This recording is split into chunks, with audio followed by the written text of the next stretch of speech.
Two B-52s took off from Fairford and flew south to hunt the Arleigh Burke-class guided missile destroyer USS Roosevelt, which was one of 4 of the class of warships that operate from South China Sea in missile defense patrols.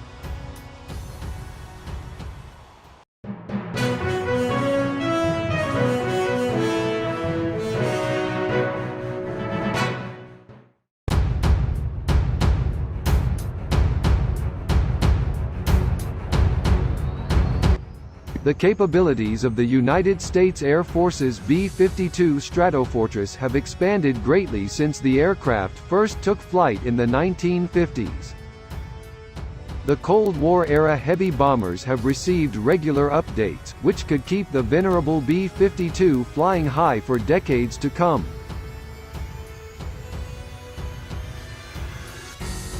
In recent months, the B-52s have been deployed around the world from Guam to Europe, and earlier this week 2 subsonic B-52s call signs Bush 11 and Bush 12 flew from the Royal Air Force Base at Fairford and conducted joint exercises with Moroccan Air Force F-16s in a drill to find and sink a U.S. Navy destroyer. The exercise was conducted to demonstrate the bomber's latent anti-ship capabilities. This isn't exactly a new role or function for the B-52, however.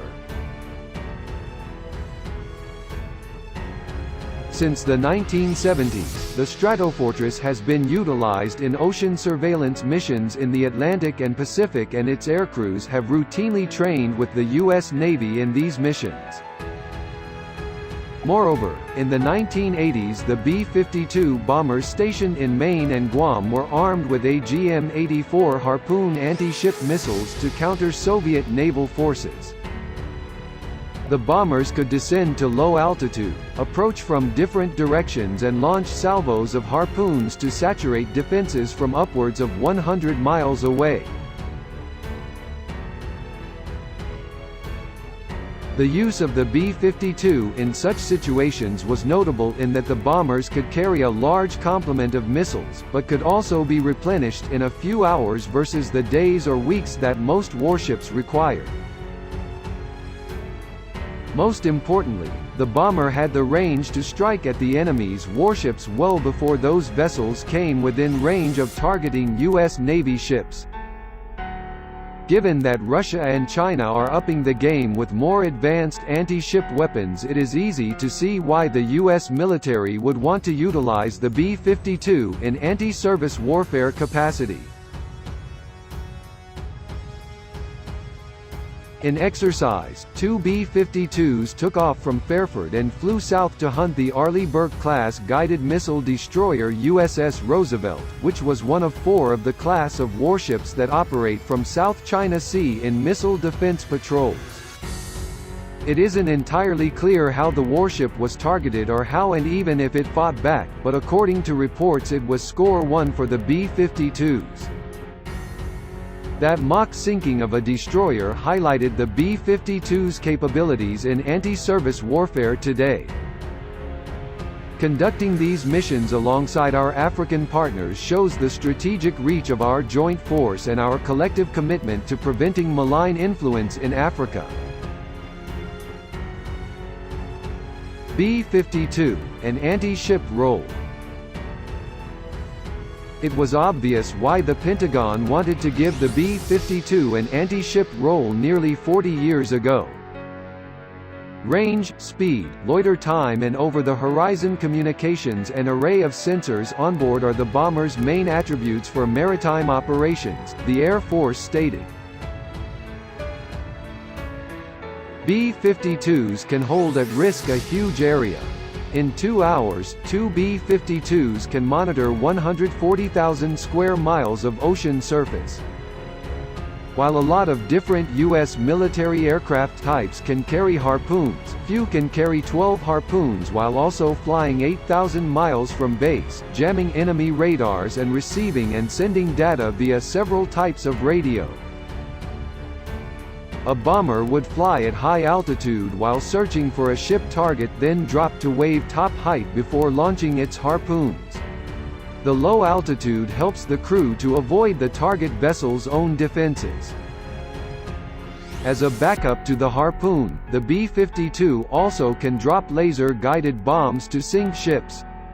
Crews periodically train to do just that. In any event, it's likely the B-52s that flew over the Med were unarmed. Today 76 1960s vintage B-52Hs remain in service. The Air Force is spending billions of dollars upgrading the bombers not only with new radars, but also with better weapons, communications and engines, allowing them to fly and fight for decades longer. The modifications include compatibility with the 300-mile long-range anti-ship missile. Combined with the new radar, the LRASM will make a fearsome, ship-sinking bomber an even more fearsome ship-sinking bomber. Lightning Camera Pod. In 1983, the Air Force modified the B-52 to fire 100-mile range Harpoon anti-ship missiles, a preview of the following decade, when the Flying Branch also added a host of precision non-nuclear munitions to the venerable bomber. Still later, the Air Force started hanging the Lightning Camera Pod on the B-52, complementing the bomber's existing radar and infrared and electro-optical sensors. Back in 1989, Air Force researcher Maj. Gregory Berlin recommended the Flying Branch equip the B-52 with a new radar that would assist with the maritime strike mission. The bomber's original, and frankly antiquated, APQ-166 apparently isn't up to the task. Improved capability is achieved by enabling the B-52 to positively identify enemy vessels without resorting to flying within sight of the enemy vessels. Against surface vessels, this ability could be achieved by modifying the B-52 with synthetic aperture and inverted synthetic aperture radar sets. That never happened, although the Air Force has tested out the B-52 with the ASQ-236, a synthetic aperture radar in a pod. Today F-15E and F-16 fighters routinely carry the SAR pod, B-52s do not. An upgrade program replacing the APQ-166 radar with a new electronically scanned array radar should improve the B-52's maritime surveillance capability starting in the mid-2020s. In the meantime, the B-52 uses the Lightning Camera Pod and cues from satellites and other aircraft to visually scan the ocean. Not coincidentally, the bombers flying from Fairford since late August have been photographed carrying Lightnings between their engines on their starboard wings on most, if not all, of their missions. The camera pod is becoming standard equipment. The B-52s from Fairford took off, flew south and hunted the Arleigh Burke-class missile destroyer USS Roosevelt, which is one of 4 Burkes that sail from Spain for missile defense patrols. How effective the B-52s were and what Roosevelt did to dodge or fight back remain unclear. But it's safe to say no ship's crew enjoys staring down potentially 24C skimming cruise missiles.